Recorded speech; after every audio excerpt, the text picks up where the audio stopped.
Good evening and welcome to Old Dominion Realty's First Time Homebuyer Seminar. We're so glad to have each of you with us this evening. And what we're planning to do this evening is walk you through the process of just starting to think about purchasing a home, all the way through looking at homes, putting a contract on a home, getting to the closing table. If you have any questions, that you're emailing those to mail@odrva.com. You can see at the bottom of the screen, you've got that website address or that email address, and at any time during the seminar, if something that we says strikes a chord with you and makes you have a question, please feel free to email that in, and we're going to have a nice question and answer session at the end of this to answer any of those questions that you may have had during the presentation. We also want to remind you that we are having this seminar again on March the 19th at 6:30, so go to the same www.olddominionrealty.com at the same time on March the 19th. We'll be really excited to hopefully have some new things to share with you at that time as well. My name is Renee Whitmore, and I'm a real estate agent with Old Dominion Realty. I've been licensed to sell real estate in Virginia since 2004. And tonight I have with me Ron Ross from VBS Mortgage. And Ron, tell us a little bit about how long you've been in the business. Sure, I've been a mortgage advisor with VBS Mortgage for almost 10 years. August of 2004 is when I started. Excellent. So we're going to start this evening by talking about reasons why you should buy instead of rent. You know, a lot of folks tell me, hey, I like renting because I don't have to worry about, you know, plugging up the clogged sink or, you know, fixing a broken refrigerator.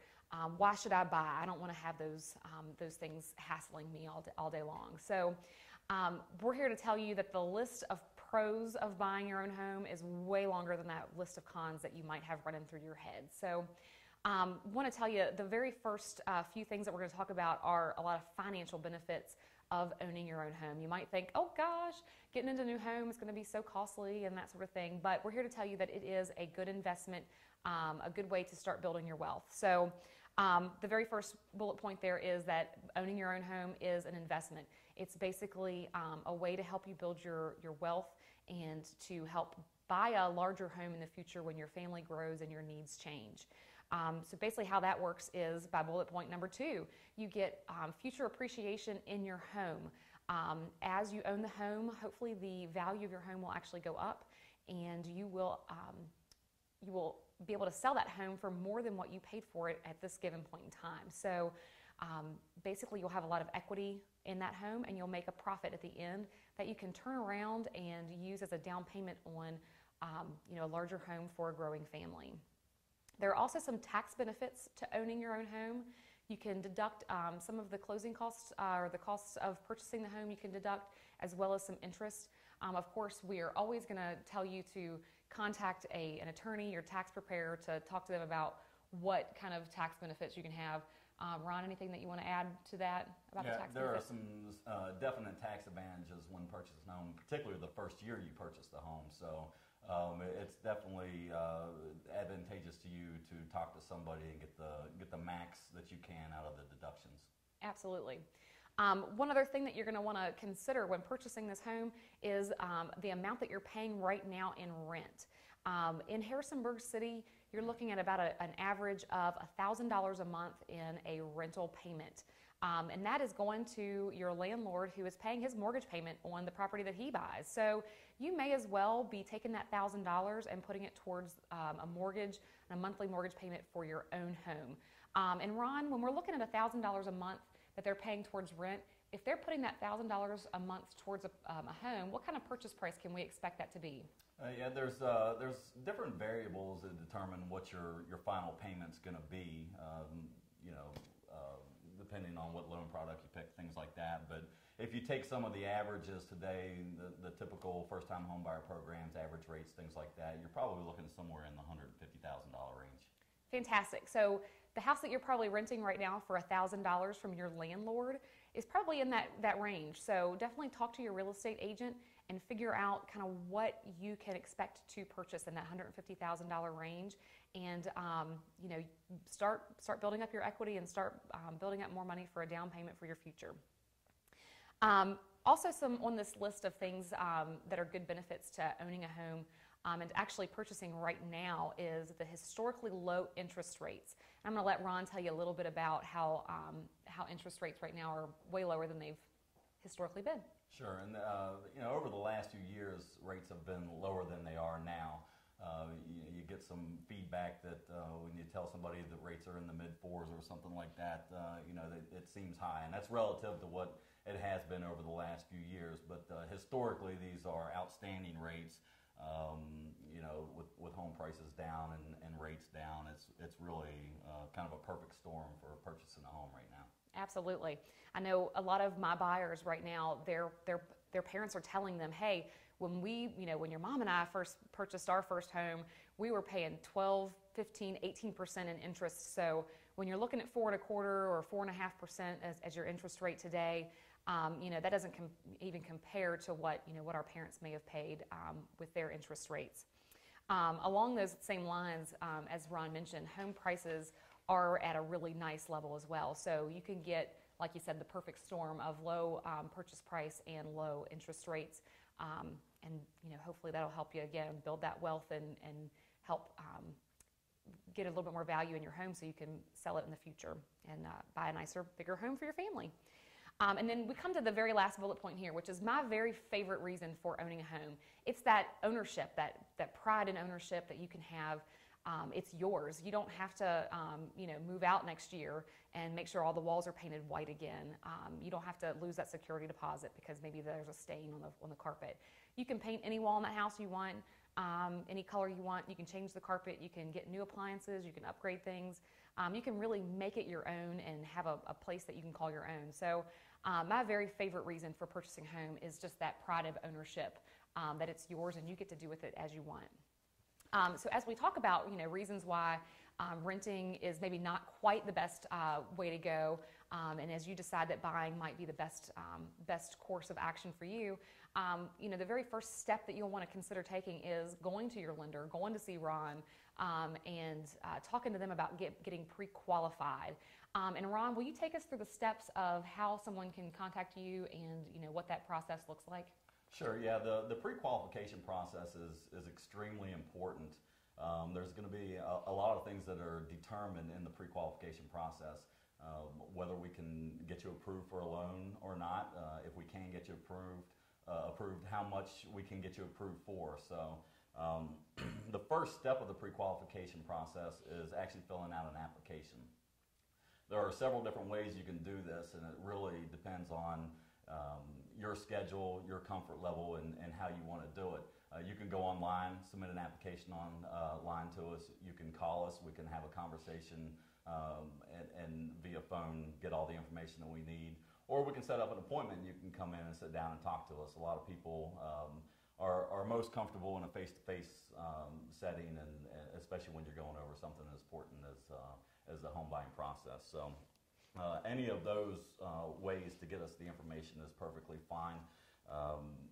The couple things that we're going to look at when we start the pre-qualification process is going to be your income and your credit. Those are the two most important qualifying factors up front. So income, we'll probably need to take a look at your W-2s and your tax returns over the last couple years and a recent pay stub. There are different ways that we have to figure income per guidelines for the different loan programs. So us being able to look at those, we can determine what that income that we need to have on the application is going to be.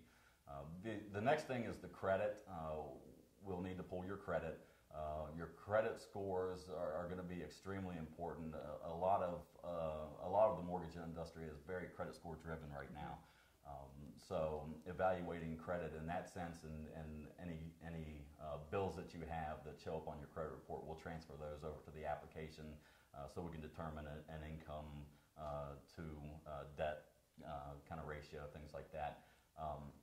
I will say though that if you're unsure of what your credit score is, or you think it's bad, you should not let that stop you in starting this process, because obviously if you're watching this, then that's something you plan on doing, whether it's now or in the future, is buying a home.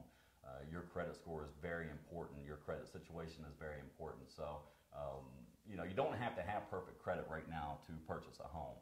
I think that's a misconception out there. You can have a few dings along the way, and we can still still work with you and get something done, most likely. But if there are repairs that need to be made to your credit, and you want to purchase a home a year or two from now, then that's something that needs to be looked at now. Don't put it off. If you never figure it out, you're never going to purchase a home. So you don't want to wait until you fall in love with a house and then find out that you can't buy it because you didn't have your credit checked or pulled in advance.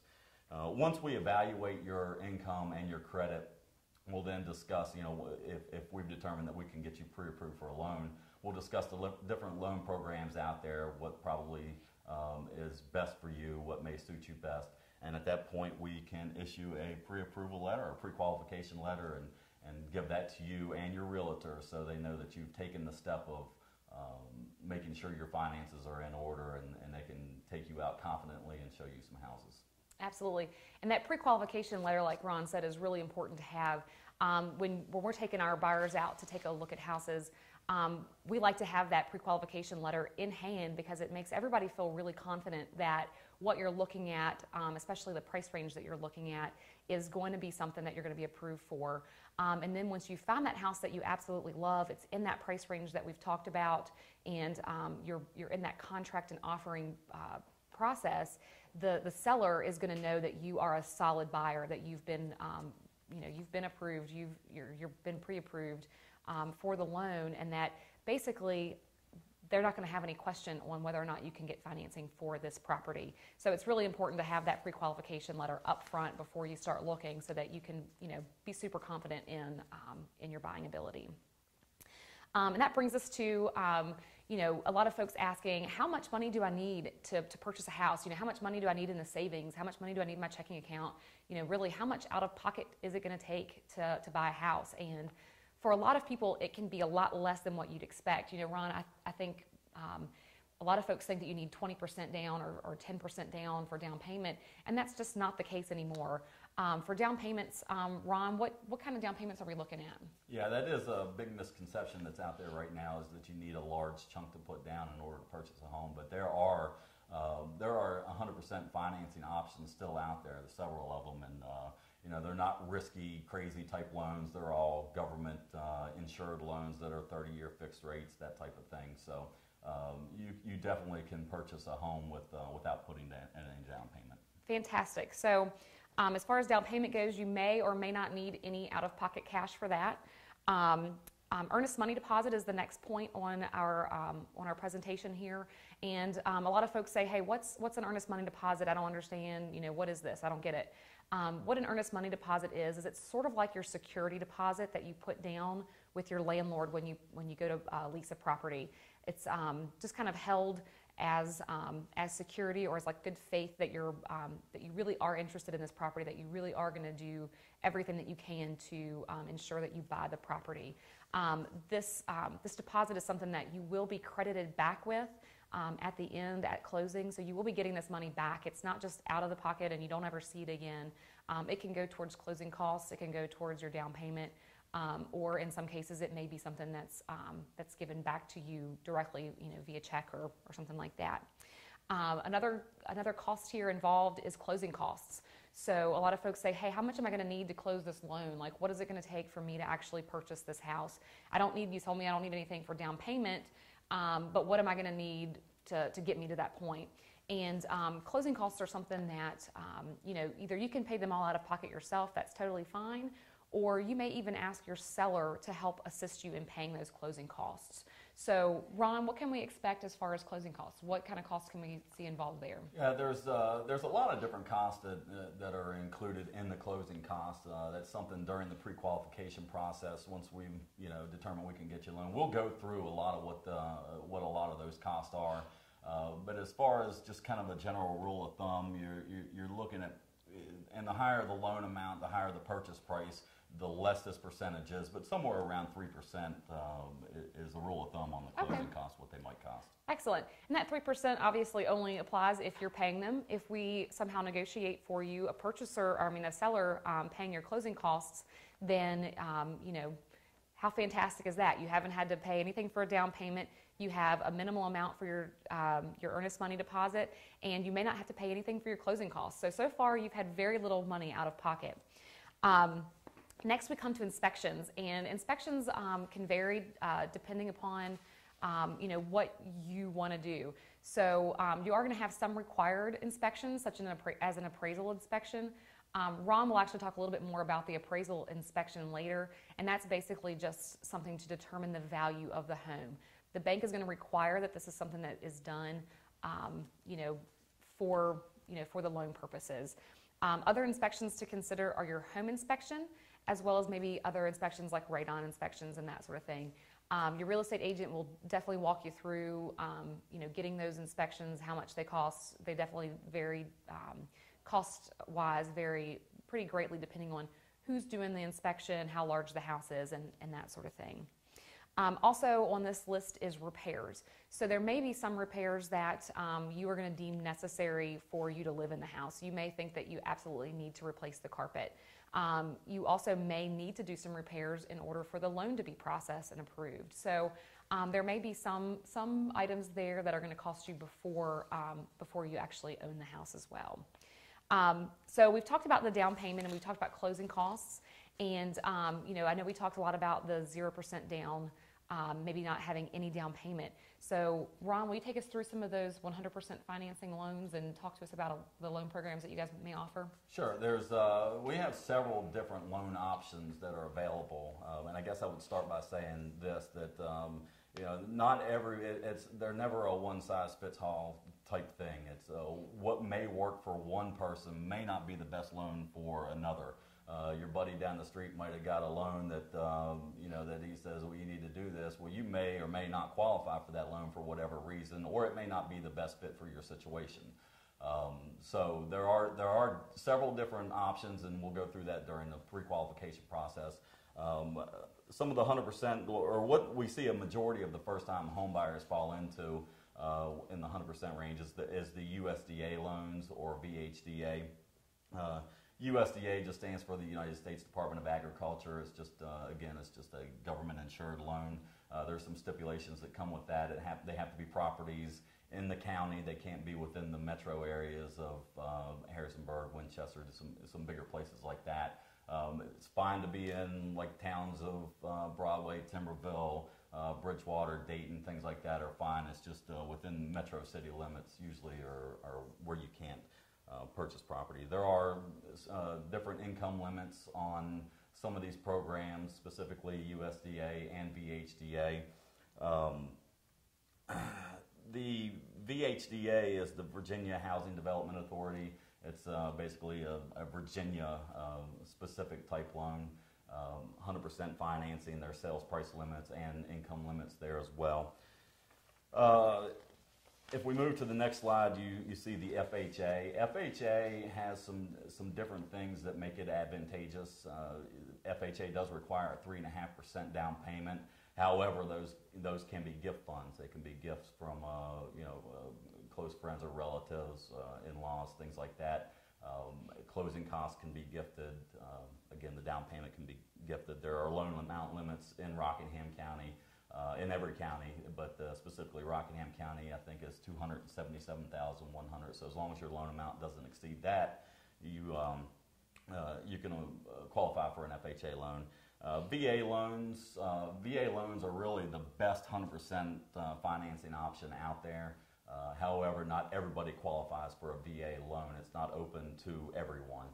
You have to either be a veteran of the armed forces or active military personnel in order to qualify for a VA loan. But without getting too specific on the loan itself, by far, if you're a veteran or active duty, that's the loan type that you should be seeking. Fantastic. It gives everybody a lot to think about when you think about loan programs, and it probably makes your head spin. So it's a good opportunity to go in when you're doing that pre-qualification and sit down and really discuss with your loan officer exactly what program might fit your needs the best. We do have some other costs that are really good to consider when you're looking at your home. The first two that we're going to talk about are two that can actually be rolled into your mortgage payment. So you can actually pay them monthly instead of having them be upfront fees either once a year or twice a year.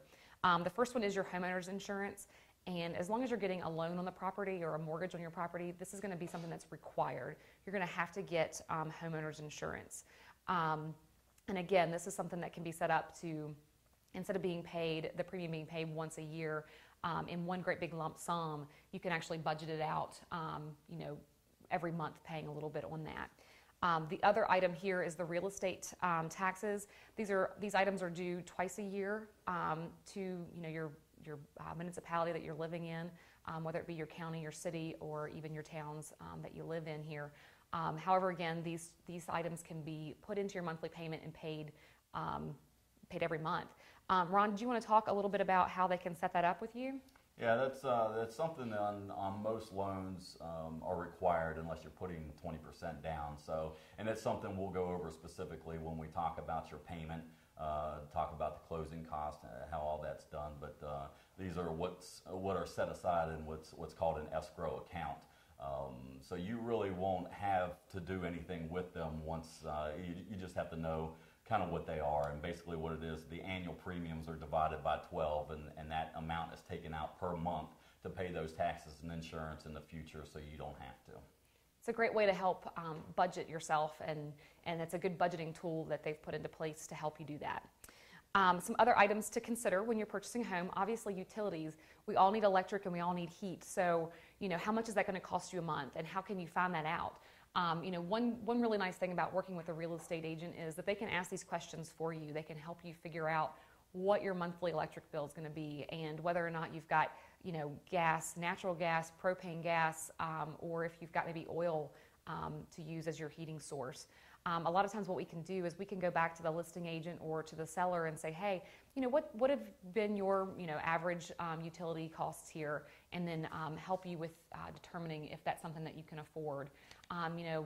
Your monthly mortgage basis might be $1,000 a month, but then how much more are you going to be spending for your electric? And then if you've got a gas bill on top of that, you'll definitely need to learn how much that's going to cost you a month in order to help budget. Something else to consider are appliances. You'll want to make sure that when you are finding a home that you know what appliances are actually going to be conveying with that property, which ones you're actually purchasing along with that house. Usually, in most cases, you can consider most of the kitchen appliances that are there to be something that's going to go along with the house. So your dishwasher, your range, your refrigerator. Some cases, refrigerators don't necessarily, aren't necessarily going to convey with the property, but a lot of times they definitely do. Another item, pretty big ticket item that you'll want to consider is the washer and dryer. A lot of times sellers are planning to take these along with them, so you will want to find out pretty, up front if that's something that you're going to have to consider as a cost, because that can be costly coming out of your pocket if you're putting money down, or if you're paying your own closing costs. You may or may not have that little extra to put towards your appliances. So definitely keep that in mind. Other things to keep in mind are updates and some repairs that maybe need to happen to the house but couldn't be done before closing. The seller maybe didn't make a repair from the home inspection that you really would like to have done. So keeping in mind when you're looking at houses, how much money are you going to be putting into this after the fact? So do you love the orange shag carpeting in the living room, or the avocado green linoleum that's on the floor in the kitchen? You have to decide if that's something that you're going to want to replace right away, or if it's something that you can live with for a while until you actually save up some more money to get that replaced. And then thinking about how you're going to replace it. Are you replacing it with carpet again, or are you putting in hardwood floors? Definitely taking into consideration all the things that you're planning to do pretty soon after you close on the house. These are all costs and stuff that you're going to want to budget for or consider in your budget when you're making that home purchase. Another item to consider are your property owners association fees. We have them here as POA fees. They can also be called HOA fees or homeowners association fees. We do have a lot of neighborhoods around the Harrisonburg-Rockingham County area that do fall into this category. Places such as Mass Mountain Development, Beacon Hill subdivision, townhomes. A lot of your townhome communities are going to fall into this because you do have some common area maintenance or some common areas that you're going to be using along with other folks that live in the neighborhood. So finding out from your real estate agent how much these are and when they're going to be paid and how they get paid. So A lot of these fees, they definitely range. They can be a really small minimal amount, as low as like $50 a year, up to $400 or $500 a year, depending on how much that property owners association takes care of and maintains for you. So finding out how much they are and how often they're paid is really important.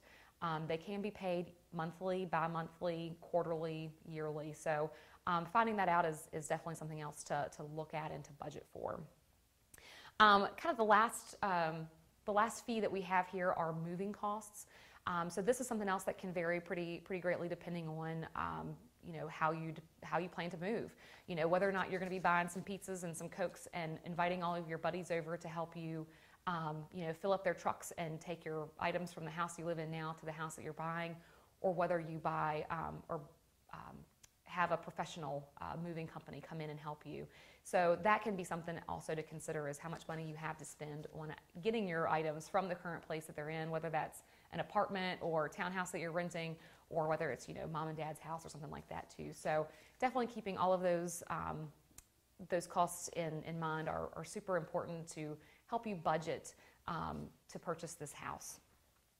So this actually brings us to the end of our first segment. We really thank you a lot. I know I thank you a lot for tuning into the first segment of Old Dominion Realty's First Time Homebuyer Seminar. And we're going to take a really quick break. Pam Estes from Old Dominion Realty is going to be joining us here to take you through the process of looking for your first home, actually making an offer, getting you through that loan approval process, and then finally getting closed on the house. So we really thank you for tuning in, and stay tuned, and we'll see you shortly.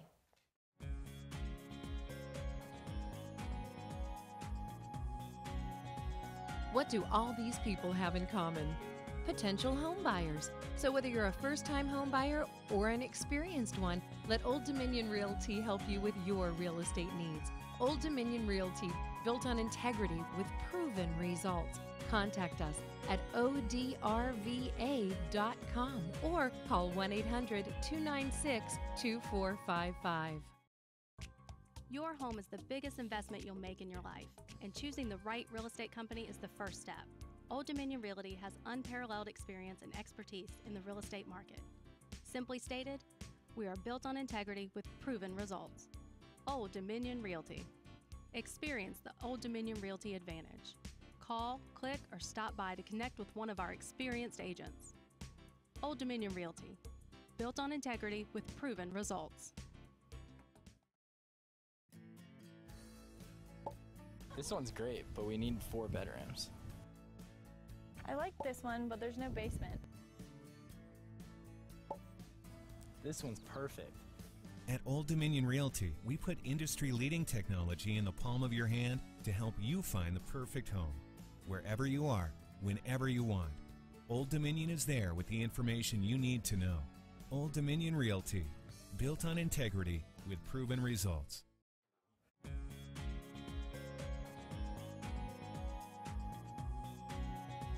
What do all these people have in common? Potential home buyers.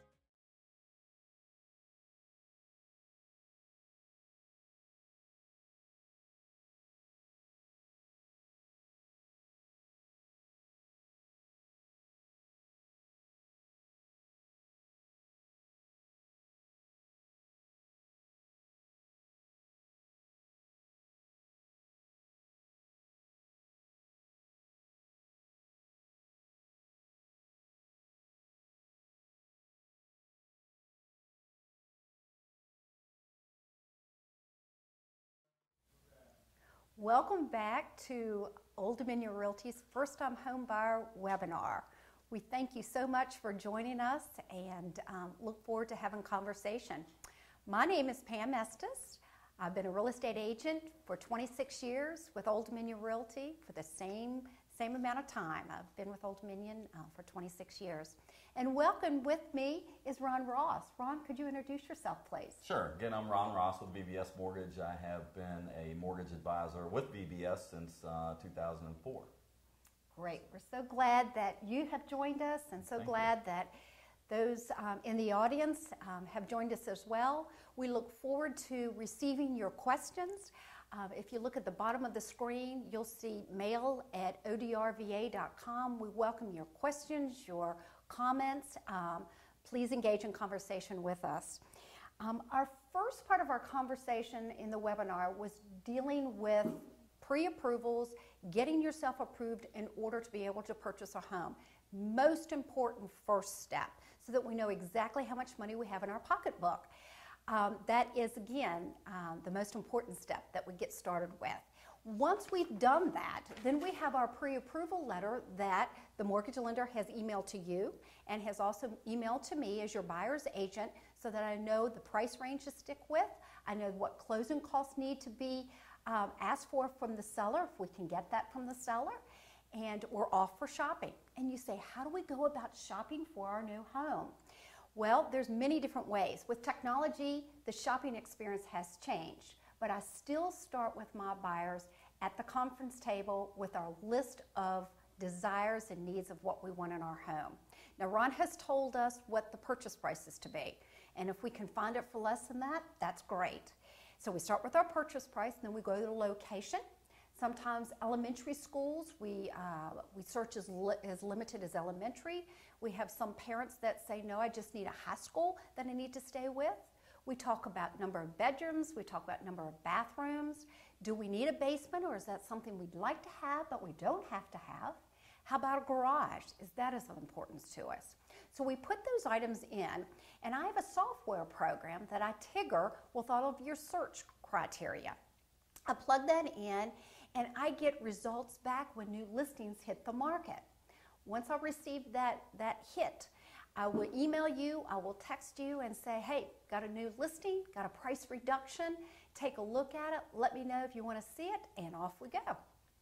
So once we have identified that house and we have found the one that appears to be what we're looking for, we start to ask some questions as to what are some things I need to know about that property?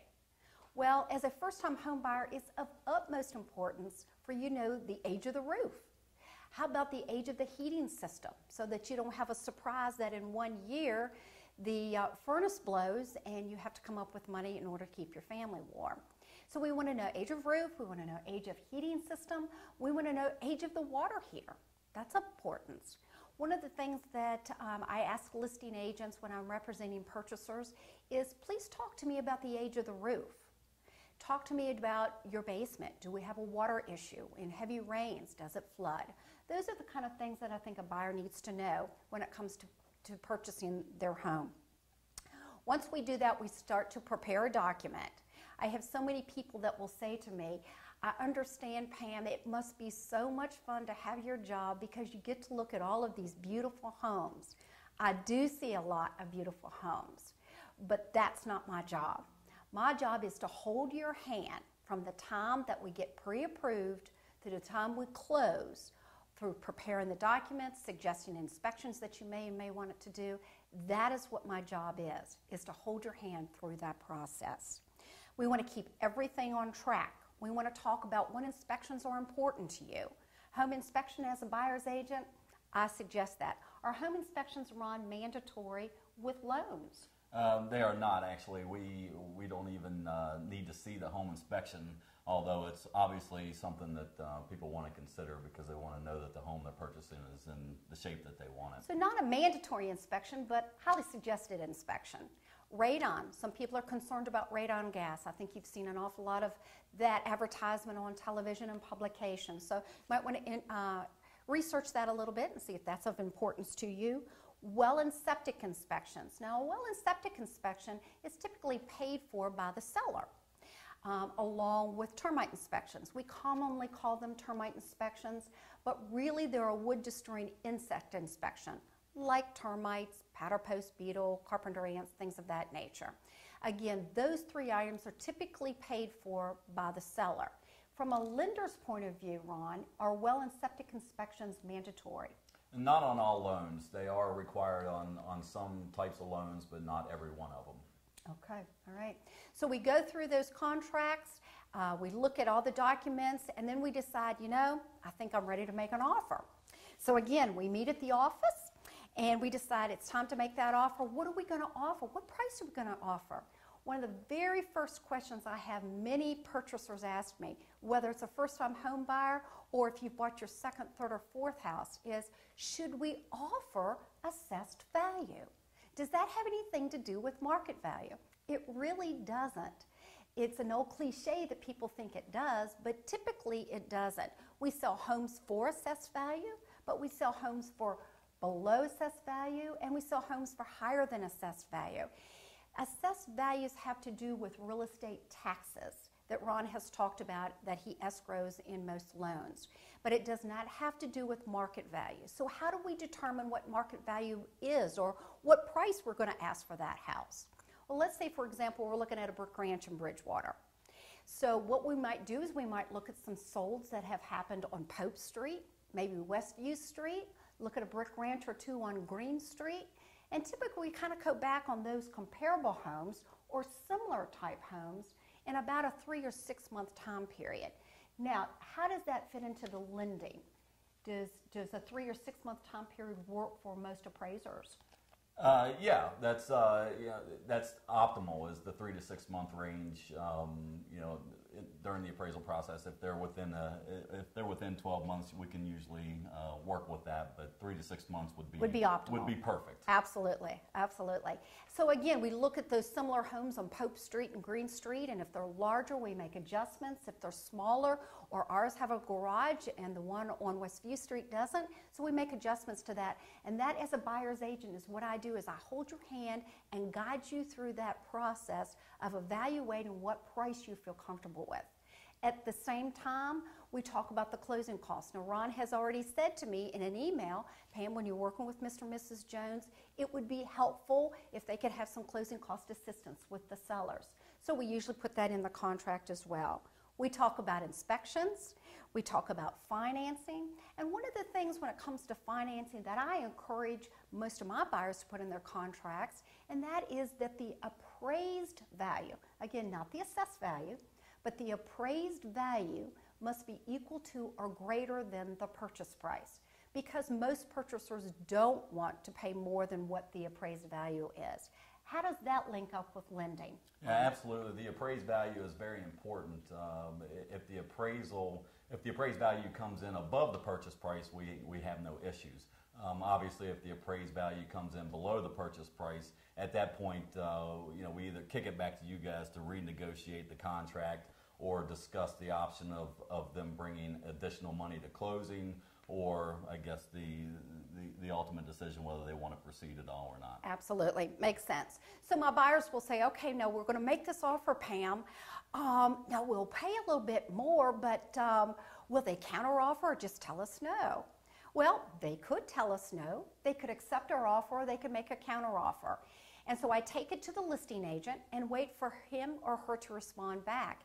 At that point, we can accept their counteroffer or make a counter to their counteroffer as well. And hopefully our ultimate goal is to reach a contract that we're going to proceed to take to closing. So that's our next step.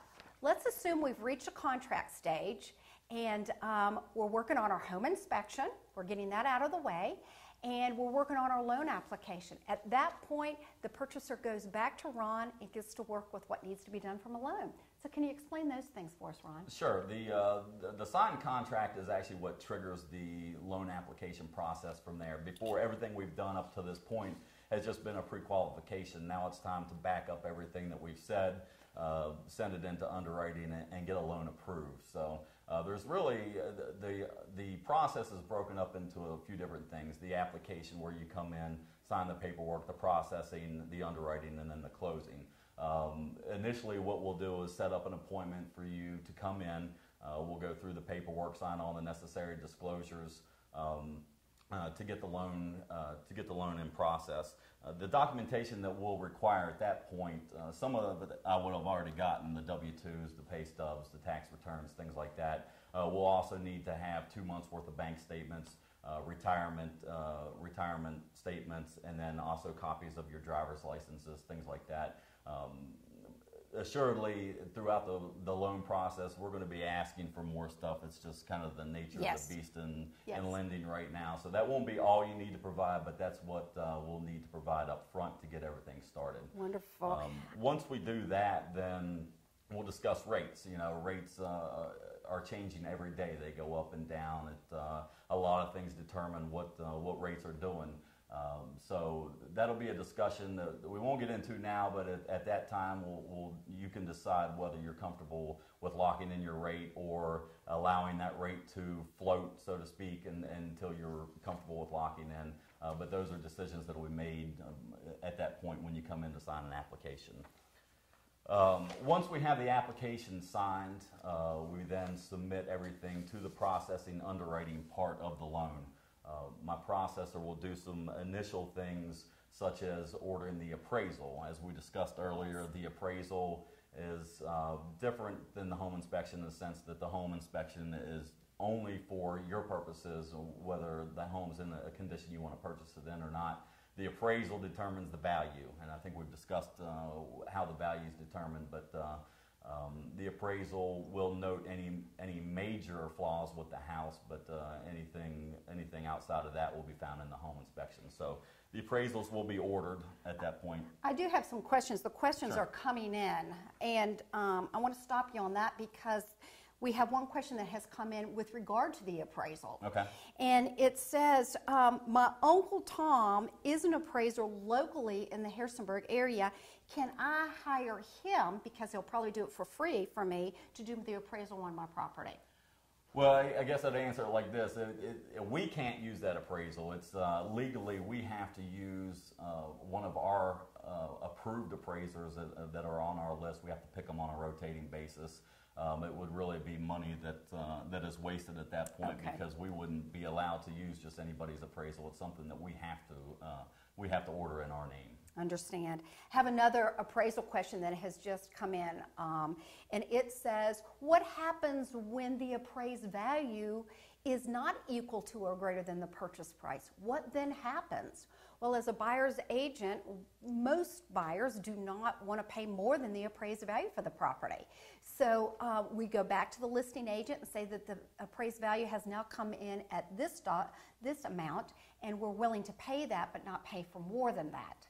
How does that work with lending, Ron? Yeah, that's and I think we touched on that earlier.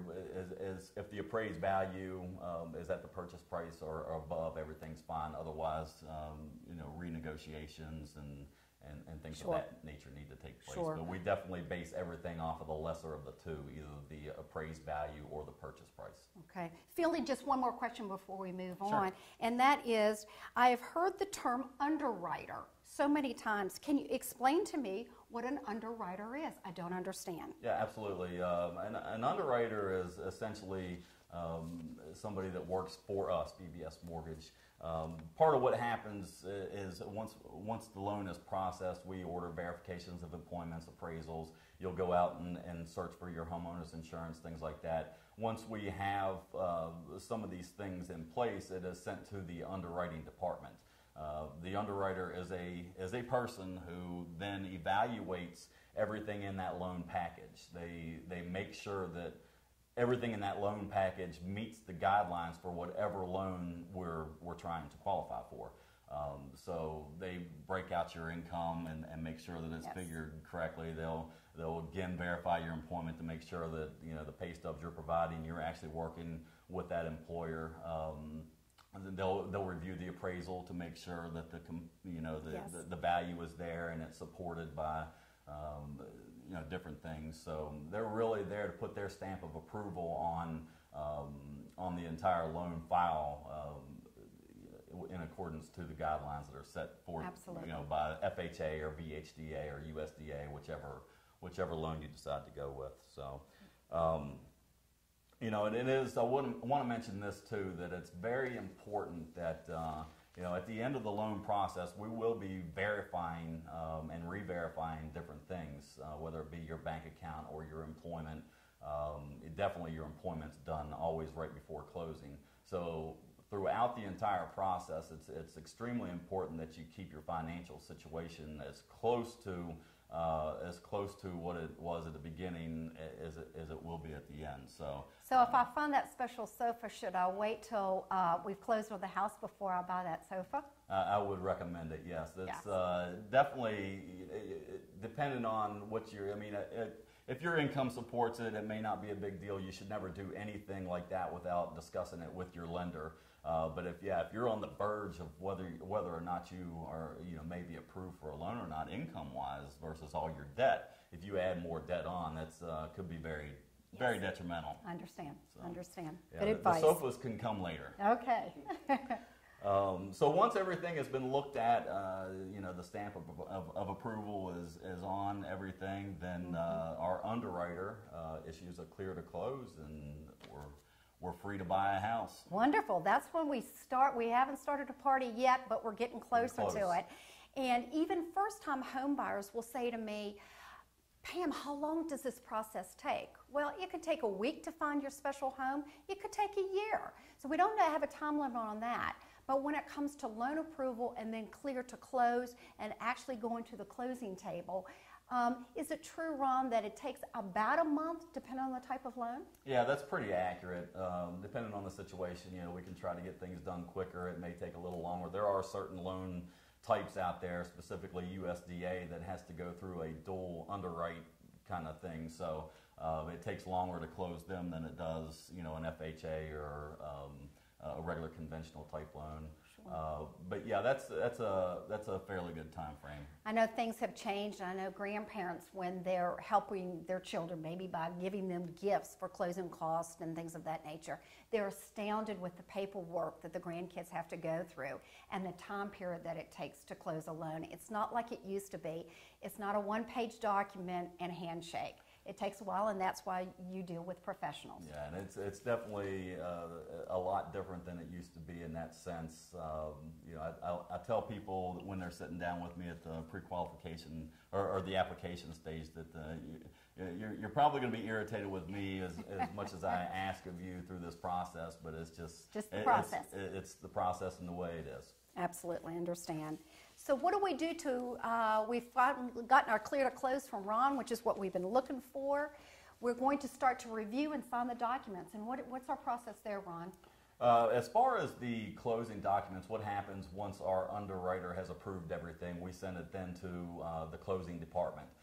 They will initiate the package of all the documents that you're going to sign at closing, send it out to either the title agency or the lawyer that you're going to use to close your loan. We'll have input our fees, our closing cost on there. They'll input everybody else's closing cost onto the settlement statement, send it back to us to review and be okay. Once that has been done, and then we will know what our figure is if you have to bring any money to closing or if you're going to get a little bit back or whatever. But this won't be a surprise. This is something that we'll have went through fairly thoroughly throughout the process, even in the pre-qualification stage. Right. We'll talk about what monies you might need to be bringing to closing. We'll talk about it even more specifically at the application stage when we have a property identified and we know the taxes and things like that. So these numbers won't be solidified until a couple days before closing, but they won't be anywhere close to a surprise. Yes, and that's one thing as a buyer's agent that I like to do with my buyer is to go over that settlement statement. That settlement statement is the document that shows all the pluses and minuses in the transaction for both the buyer and the seller. And we want to review that. After Ron's reviewed it and his underwriters reviewed it, they've sent it to me and the purchaser, and we go over it as well because we don't want any surprises at the closing table. So again, that again is holding your hand right to the end of the process. The deed is the document that is prepared that says Mr. Seller is actually selling the property to Mr. Purchaser. And this document is recorded at the courthouse, and that is your legal binding document that you own the home. Title insurance. We see title insurance on this settlement statement document that we've talked about. I know there's two forms of title insurance. It can be confusing. There's a lender's title insurance. There's an owner's policy. Ron, help to explain the difference between the two. Sure, and maybe a little bit of background of what title insurance is. Before closing, the title agency or the lawyer will do a title search of the property to make sure that you're getting a clean title, that there are no liens on the property, things of that nature. If there is some kind of issue that is found in the chain of title to the property, then we don't close until it's cleared up one way or another. However, if there was something in that chain of title that wasn't found or wasn't uncovered, and somebody comes back and claims to have an easement on the property or claims to have some kind of interest in the property, Yes. then they have the right to sue you for the property. So that title insurance protects anybody that's involved in the transaction. So the lender's title insurance is something that's required no matter what type of loan you're doing. It's required on refinances, it's required on purchases. It's something that every single lender requires in case there is some kind of issue and it ends up in litigation in court. They're covered. Their expenses are covered. Yes. So the owner's title insurance is not something that's required. It's 100% up to you whether you want to purchase it or not. And as to whether you should or you shouldn't, that's probably best discussed with your title agent or your lawyer, so you can understand more fully what all that insurance does for you, how it works, and allow them to guide you on it. Yes, I certainly agree with you. All of my purchasers, virtually most or all of my purchasers, ask me that question. Should I purchase that owner's title insurance? And I certainly encourage you to talk to your attorney about that or your title company expert on that as well. Yeah, great information. Thanks, Ron. And then we get our keys. And buyers say, when do I get to move into the house? Well, you give the money, you get the keys, and you get to move into your new home. That's when you move into your new home. And that takes place at the settlement table. Is that the money transfer happens at the settlement table, and the transfer of the keys and the garage door openers happen at the closing table as well. So we are going to be taking a short break. We're going to be fielding more of your questions. They are coming in, and we'll be welcoming Renee Whitmore back with us from Old Dominion Realty to help field some of these questions, and look forward to hearing from you. Thanks so much, and we'll be right back. Whether you're a first-time home buyer or an experienced one, let Old Dominion Realty help you with your real estate needs. Old Dominion Realty, built on integrity with proven results. Contact us at odrva.com or call 1-800-296-2455. Your home is the biggest investment you'll make in your life, and choosing the right real estate company is the first step. Old Dominion Realty has unparalleled experience and expertise in the real estate market. Simply stated, we are built on integrity with proven results. Old Dominion Realty. Experience the Old Dominion Realty advantage. Call, click, or stop by to connect with one of our experienced agents. Old Dominion Realty. Built on integrity with proven results.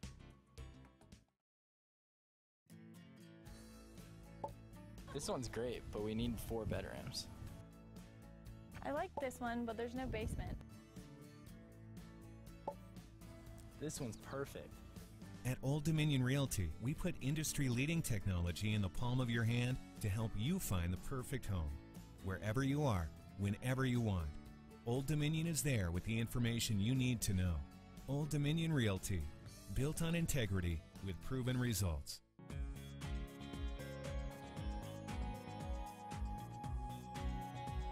What do all these people have in common? Potential home buyers. So whether you're a first-time home buyer or an experienced one, let Old Dominion Realty help you with your real estate needs. Old Dominion Realty, built on integrity with proven results. Contact us at odrva.com or call 1-800-296-2455.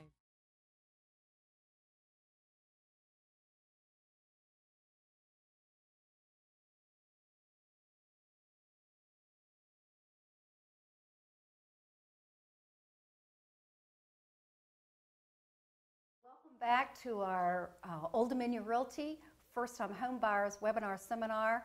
Thank you so much for your participation. The emails are coming in, and we'll start with a few of the questions. Again, welcome Renee back with Old Dominion Realty and Ron with VBS Mortgage. And Renee, I have a question here for you. how many times can I take a look at a home that I might be interested in purchasing? What a good question that is, because a lot of times folks think, hey, I look at these houses and I only get one shot to look at them.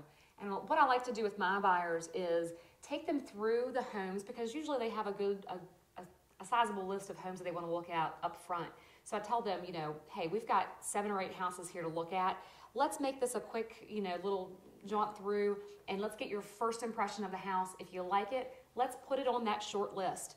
And, we'll come back and take a little bit more time in the house later on. So, not that we want to go back to the house, 7, 8, 10 times, but, you can go back to the houses multiple times through that process to really determine whether or not this is the right house for you. So the first time going through, maybe spend a little bit less time in the house, 15, 20, 30 minutes, something like that. And then once you have that list narrowed down to maybe 2 or 3, maybe 4 homes that you want to consider as the house to purchase, that's when we're going to be taking you back to look at it. You might want to measure some rooms, make sure the furniture that you have right now fits the house. Yes. And, really kind of pick the house apart. Make sure it's going to be something that you're willing to purchase, that you're willing to spend the next couple of years of your life in. So you can go back to the house multiple times if you need to.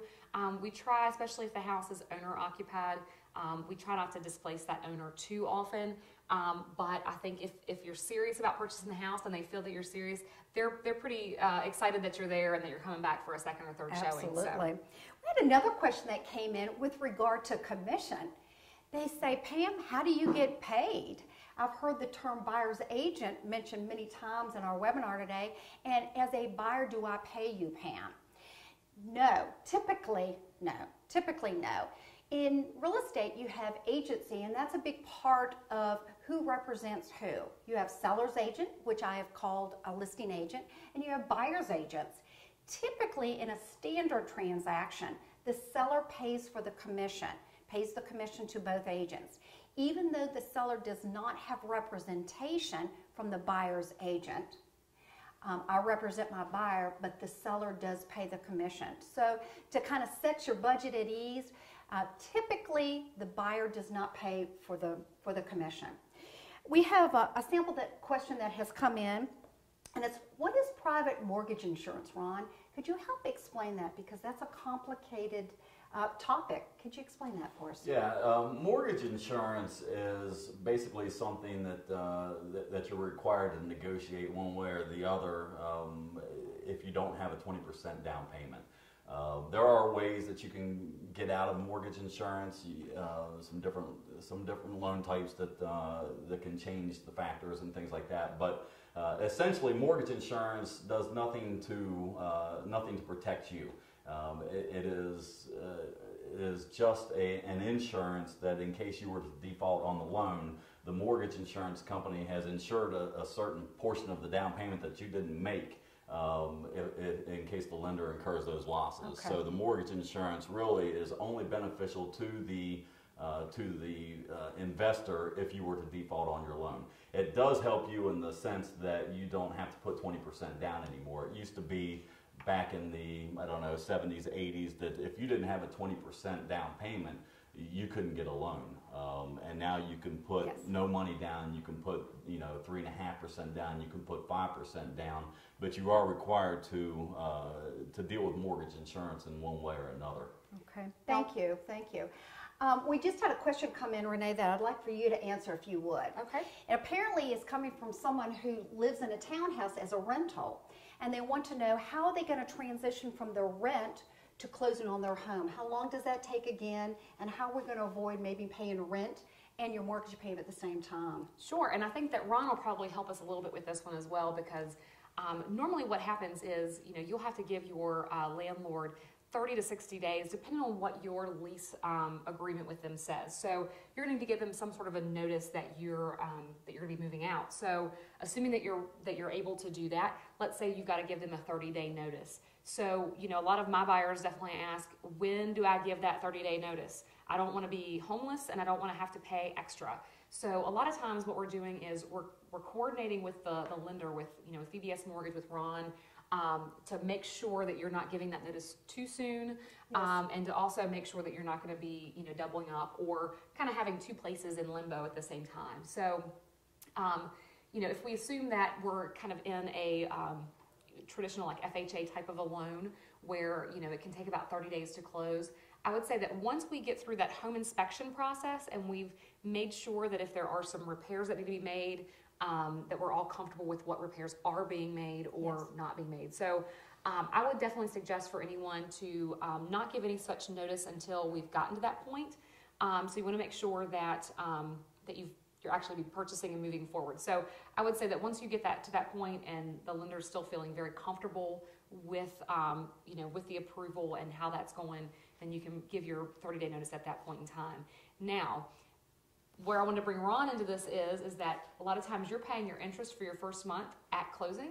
So, let's say you're closing on, March the 1st. So, or we're closing, let's say actually February the 28th is when you're closing. So you're paying interest for that last day of February. And Ron, when's your first mortgage payment due if you're closing on February the 28th? But mortgage payments you're always paying last month's interest when you're making a mortgage payment versus when you're paying rent, you're paying next month's rent. So when you pay March's interest, you wouldn't be paying that until April the 1st. So if you were to close on the last day of February, paid that 1 day interest to get you to the beginning of the cycle, which would be March 1st, your first payment wouldn't be due until April the 1st. So you almost always skip a month before you have to make your first payment. Yes. So going back to that question is, you may, even if you do give that 30-day notice, you may still not have that payment for the mortgage for another month. So hopefully that helps clarify. If it confused anybody even more, you can definitely call one of us and we can maybe help explain a little bit better. And it's a good reason to start the loan process as quickly as possible too, if you're dealing with time frames there. That way, if something does come up, then you're uncovering it before before you have to make that final decision on a notice to Very good. go. Very good. We have another question with regard to lending, and Jake wants to know.